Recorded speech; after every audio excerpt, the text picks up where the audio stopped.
નમસ્કાર વિદ્યાર્થી મિત્રો, ચેપ્ટર 4 ને આગળ વધારતા આપણે આજના લેક્ચરમાં શીખીશું વેક્ટરના એટલે કે સદિશના અલગ અલગ પ્રકાર અને કઈ કઈ સદિશ રાશિઓ હોય છે એના વિશે. લાસ્ટ લેક્ચરમાં આપણે વાત કરી હતી સદિશ રાશિ અને અદિશ રાશિ બંનેમાં શું ફરક હોય છે અથવા તો બંનેનો તફાવત. આજે ચેપ્ટર 4 એટલે કે સમતલમાં ગતિ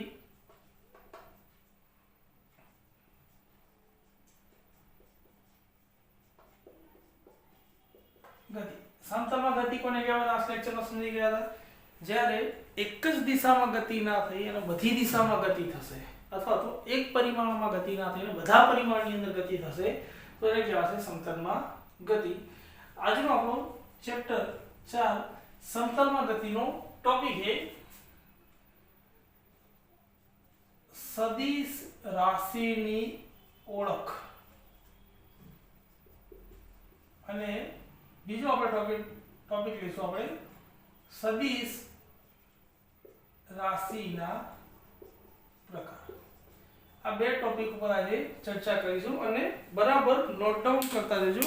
ખાસ કરીને જ્યારે સદિશના પ્રકારની આપણે ચર્ચા કરીએ ત્યારે તો સદિશ રાશિની ઓળખ શું કઈ રીતે? તો સૌથી પહેલા એની ઓળખ શું હશે કે સદિશ રાશિની અંદર સદિશ રાશિમાં મૂલ્ય અને દિશા બંનેની ગણતરી થશે અથવા તો બંને હાજર હશે. સૌથી પહેલી ઓળખ. બીજું, સદિશ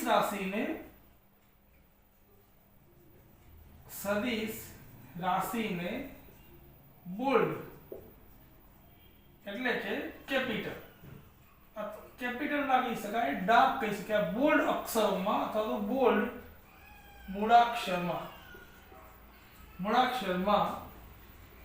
દર્શાવવામાં આવે છે.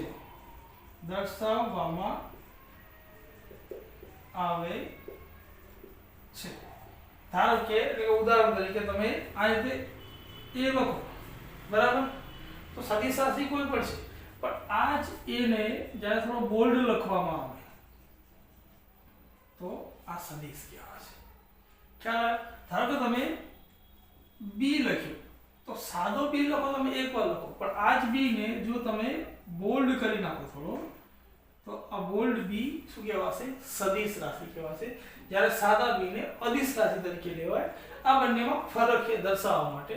તો નોર્મલી જ્યારે આપણે લખતા હોઈએ અથવા તો પ્રશ્નનો જવાબ આપતા હોઈએ તો બોલ્ડ કરવું આ થોડું અલગ થઈ જશે. તો એક બીજો પણ આનો ઉપાય છે કે જો બોલ્ડ આપણે હવે ઘૂંટવા બેસીએ તો થોડી ચાલે કે ચલો મારે સદિશ રાશિ સી દર્શાવી છે તો હું સી ને ઘૂંટવા બેસું તો આ ઘૂંટવા બેસી, હા, વાંચવું હોય તો વાંચવા માટે બરાબર છે કે છાપેલું હોય, પ્રિન્ટ કરેલું હોય, તમે એને બોલ્ડ તરીકે જોઈ શકો. પણ લખતી વખતે ઘણીવાર આ બોલ્ડ આપણા માટે થોડુંક મહેનત વધારે જેવું લાગે. તો બીજો ઓપ્શન, સદિશ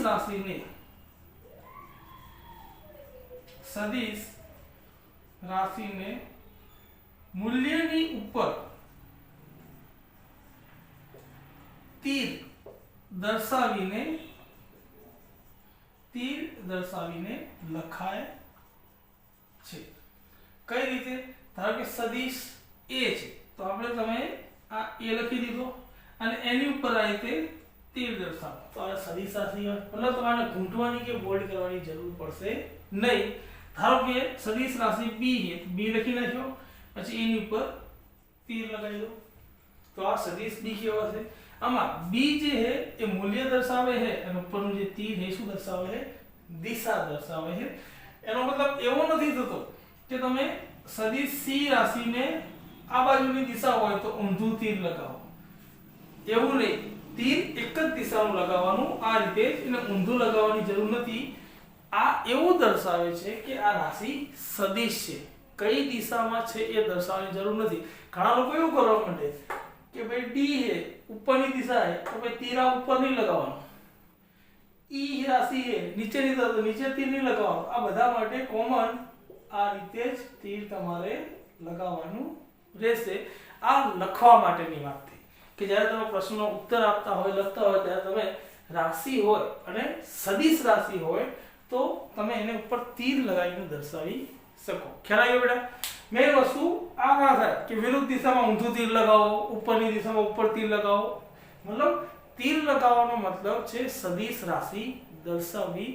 કઈ દિશા દર્શાવવી એ તમારે આનાથી ખબર પડશે નહીં. દિશા માટે તમારે શબ્દોમાં લખવું પડશે કે પૂર્વથી પશ્ચિમ, પૂર્વથી ઉત્તર, ઉત્તરથી દક્ષિણ કે દક્ષિણથી પશ્ચિમ. એ શબ્દોમાં લખવું પડશે.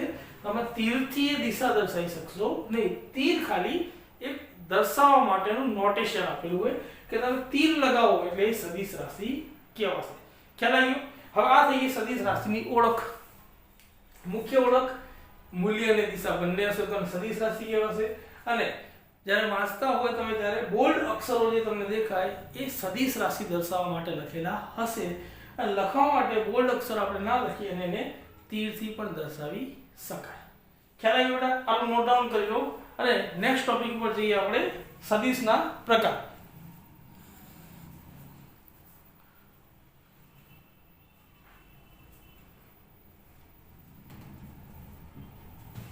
થઈ ગયું બરાબર?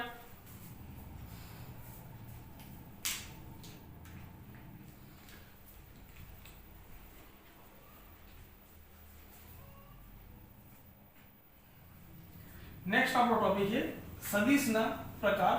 સદિશના ઘણા બધા પ્રકાર છે પણ મુખ્ય જે ઉપયોગમાં આવતા અથવા તો વારે વારે જરૂર પડતા ભણતી વખતે એવા પ્રકારને આપણે જોઈએ. તો સૌથી પહેલા સદિશનો એક પ્રકાર જોઈએ આપણે સ્થાન સદિશ. સૌથી પહેલો પ્રકાર સ્થાન સદિશ. હવે બેટા તમે લખતા જજો, જરૂર પડશે ક્યારે પણ એક એક માર્કના પ્રશ્નોમાં પૂછાય સ્થાન સદિશ. તો જે સદિશ સ્થાન દર્શાવે તેને સ્થાન સદિશ કહે છે. સ્થાન સદિશ કહે છે. આને ઇંગ્લિશમાં પોઝિશન વેક્ટર પણ કહેવાય. તો અહીંયા એક ઉદાહરણ તરીકે લઈએ. ધારો કે આપણી પાસે આ એક સમતલ આપેલું હોય જેમાં x એક્સિસ અને y એક્સિસ છે. અહીંયા ઉદ્ગમ સ્થાન O આપેલું હોય અને અહીંયા આ કોઈ જગ્યાએ કોઈ બિંદુ A આપેલું હોય. તો આ બિંદુ A એ કઈ જગ્યા પર આપેલો છે, કેટલા અંતરે છે, ઉદ્ગમ બિંદુથી કેટલા અંતરે છે અને એનું સ્થાન એક્ઝેક્ટ કઈ જગ્યાએ છે એ દર્શાવવા માટે તમે અહીંયા ઉદ્ગમ બિંદુથી આ રીતે એક તીર બનાવો અને અહીંયા લખો સદિશ A. જેમાં A એનું મૂલ્ય છે અને સદિશ તીર દર્શાવી તમે આ દિશા તરફનું છે એ દર્શાવી શકો. તો આને કહેવાય સદિશ A. તમે સદિશ A અથવા A ની ઉપર તીર સદિશ A એ દર્શાવી શકો.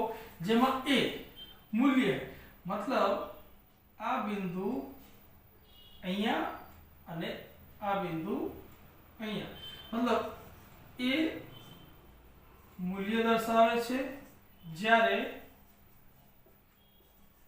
સદિશ A દિશા દર્શાવે છે.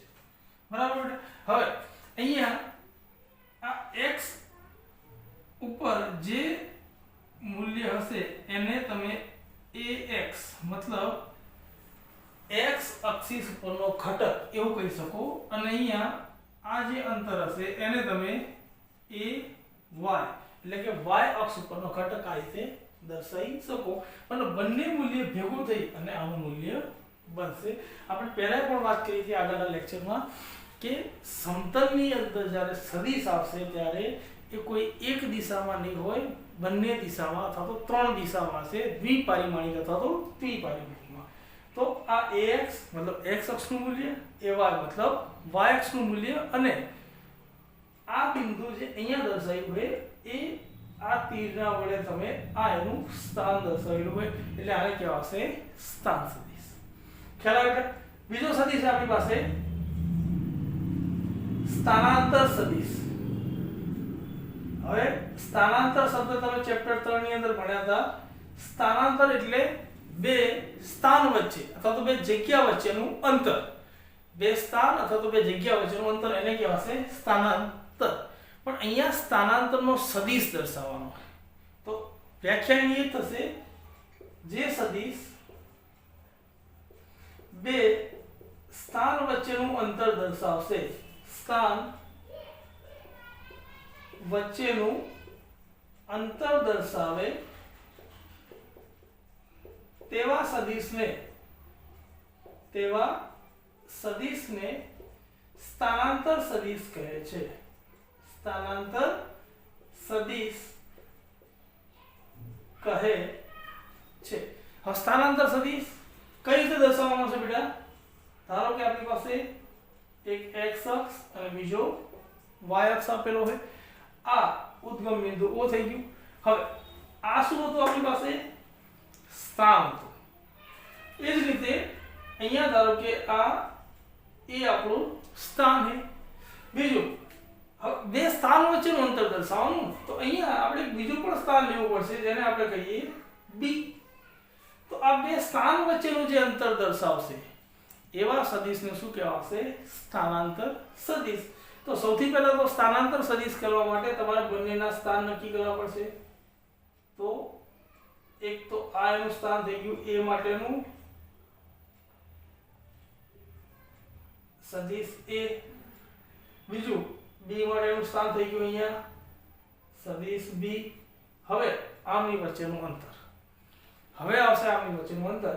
ધારો કે સ્થાન A થી B સુધી હોય અથવા તો B થી A સુધી ગતિ કરી હોય અથવા તો માપણી તમે A થી ચાલુ કરી હોય તો આ રીતે દર્શાવી અને અહીંયા તમે સદિશ R એવું લખી શકો. સદિશ R એવું લખી શકો. ખ્યાલ આવે? અથવા તમે આને R1 અને R2 પણ નામ આપી શકો. A અને B એના બદલે. અહીંયા આ જે સ્થાન સદિશ છે સ્થાનાંતર સદિશ દર્શાવવામાં કઈ રીતે આવશે? સ્થાનાંતર સદિશ A બરાબર અંતિમ સ્થાન કયું હોય? B. તો સદિશ B ઓછા પ્રારંભિક સ્થાન સદિશ A. કદાચ તમે ત્રીજા ચેપ્ટરમાં યાદ કરો સ્થાનાંતર માટે તમે વ્યાખ્યા શું લખતા હતા? અંતિમ સ્થાન ઓછા પ્રારંભિક સ્થાન. સ્થાનાંતર બરાબર શું લખતા હતા સૂત્રમાં? સ્થાનાંતર બરાબર અંતિમ સ્થાન ઓછા પ્રારંભિક સ્થાન. પ્રારંભિક સ્થાન. તો અહીંયા અંતિમ સ્થાન કયું હોય? જો A થી B આવતા હોય તો B બરાબર. અને પ્રારંભિક કયું હોય? A. જો ઊંધું હોય તો A આગળ જશે અને B પાછળ આવશે. તો આ થઈ ગયું આપણું સ્થાનાંતર સદિશ. અને આ સદિશને આ રીતે દર્શાવવામાં આવે કે બે સ્થાન વચ્ચેની બાદબાકી દેખાડવામાં આવશે. ખ્યાલ આવે બેટા? તો એક થઈ ગયો સ્થાન સદિશ, બીજો થઈ ગયો સ્થાનાંતર સદિશ. બંને બરાબર લખી લો. એના પછી આપણે ત્રીજો સદિશ જોઈએ.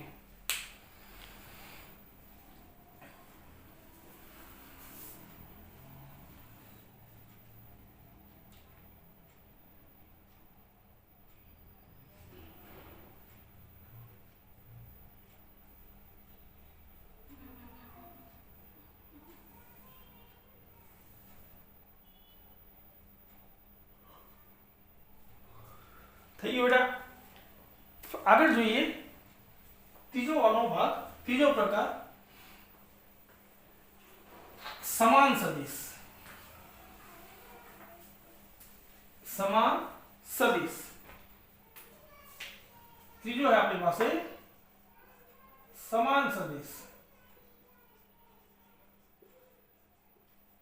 તો સમાન સદિશ કોને કહેવાશે? જે બે સદિશના મૂલ્ય અને દિશા સમાન હોય. મૂલ્ય અને દિશા બંને સમાન હોય તેવા સદિશને સમાન સદિશ કહે છે. સમાન સદિશ કહે છે. સમાન સદિશને ઇંગ્લિશમાં બેટા કહેવાશે ઇક્વલ વેક્ટર. સદિશને કહેવાશે વેક્ટર અને સમાન એટલે ઇક્વલ વેક્ટર.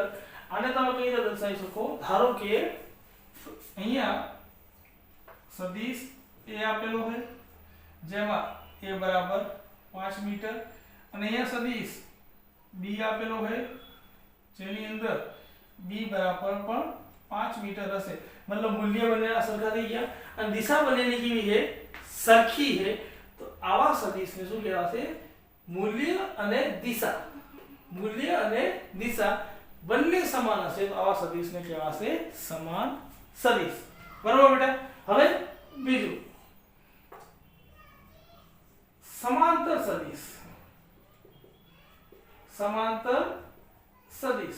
समांतर सदिश कोने कहेवाय बेटा सौથી પહેલા સમજી લો આપણે समांतर છે એક જ દિશામાં જાય પણ અહીંયા મૂલ્ય સમાન છે પણ समांतर સદિશમાં શું છે મૂલ્ય અલગ હોય તો પણ ચાલે દિશા એક હોવી જોઈએ मतलब જે બે સદિશના મૂલ્યો अलग अथवा सरखा होय पण दिशा समान होय तेवा सदिशने समांतर सदिश कहे छे समांतर सदिश कहे छे અહીંયા જો બેટા એનો મતલબ શું થયો સમાંતર સદિશની અંદર ધારો કે દિશા આ રીતની છે દિશા બંને સરખી આ સદિશ a આ સદિશ b હવે અહીંયા જો આનું મૂલ્ય ધારો કે a બરાબર 3 મીટર છે અને b બરાબર 5 મીટર છે તો મૂલ્ય કેવું થઈ ગયું અલગ અલગ પણ દિશા કેવી છે સરખી તો આ પ્રકારના સદિશ જેમાં દિશા સરખી એક જ દિશામાં જાય પણ મૂલ્ય અલગ અલગ છે એવા બધા સદિશને શું કહેવાશે સમાંતર સદિશ બીજું આપણે લખ્યું કે સમાન અથવા અલગ તો એનો મતલબ એવો થશે કે સમાન મૂલ્ય હશે પણ એક જ દિશામાં હશે તો આને પણ સમાંતર કહી શકાય પણ આના માટે સ્પેશિયલ શબ્દ શું હોય સમાન સદિશ આને સમાંતર કહી શકાશે પણ આને સમાન કહી શકાશે નહીં કેમ આનું સમાન મૂલ્ય નથી મૂલ્ય અલગ અલગ છે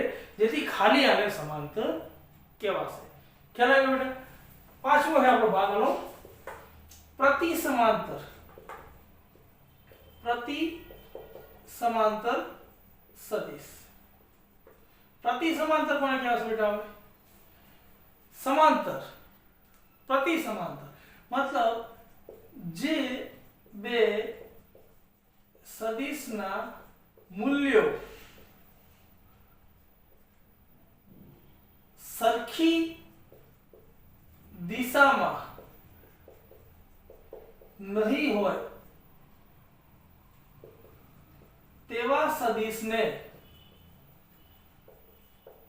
प्रति समांतर सदिश कहे छे प्रति समांतर सदिश कहे छे प्रति समांतर मतलब धारो कि एकली दिशा आ बाजू आपेली है तो बीजानी दिशा कोई आ बाजू हशे अथवा तो आ बाजू हशे अथवा तो कोई आ बाजू हशे तो आ प्रकारना जे सदिश हशे जेनी दिशा अलग अलग हशे अथवा तो एक ज दिशामां नहीं होय ए बधा प्रति समांतर सदिश कहेवाशे पछी एनुं मूल्य सरखुं होय के पछी अलग अलग होय एनाथी कोई फेर पड़शे नहीं दिशा एनी एक जेवी नथी એટલે એ બધા કેવા કહેવાશે પ્રતિ સમાંતર સદિશ કહેવાશે લખાઈ બેટા આ લખી લો ફટાફટ પછી આપણે આગળના સદિશ જોઈ લઈએ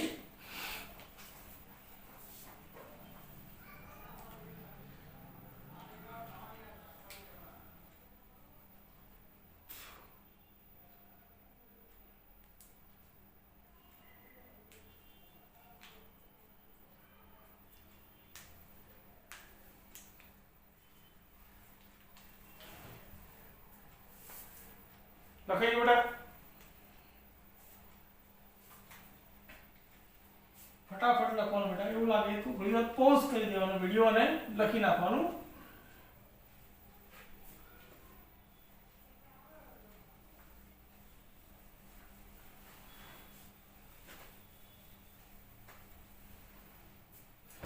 હવે બેટા એના પછી એ વિરુદ્ધ સદિશ શબ્દ ઉપરથી ખબર પડે વિરુદ્ધ મતલબ શું થશે એની દિશા કેવી હશે વિરુદ્ધ હશે જે બે સદિશની દિશા વિરુદ્ધ હશે તેવા સદિશને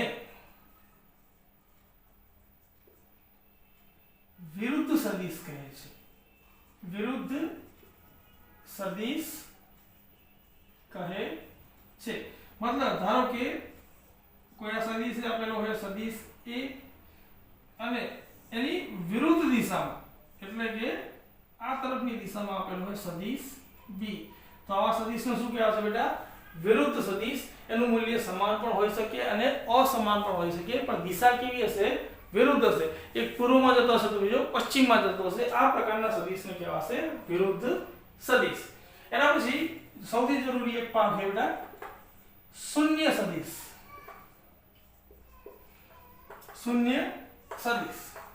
હવે આની અંદર શું થશે બેટા જે સદિશનું મૂલ્ય શૂન્ય હોય શૂન્ય એટલે કે 0 હોય તેવા સદિશને शून्य सदिश कहे छे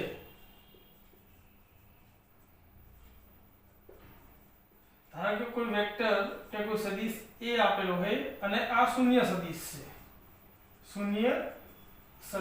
છે તો એની દિશા ગમે તે હોય પણ A બરાબર એની કિંમત કેટલી થશે શૂન્ય मतलब જ્યારે એનું મૂલ્ય લખો તમે એને માનાંકમાં લખો તો એનું મૂલ્ય કેટલું થશે શૂન્ય તો આ પ્રકારના સદિશને કહેવાશે શૂન્ય સદિશ એના પછી એક આપણે પ્રકાર જોઈએ એકમ સદિશ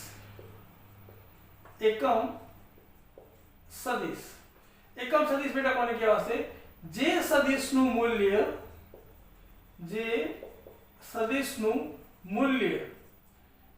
1 હોય અથવા તો એકમ હોય તેવા સદિશને એકમ સદિશ કહે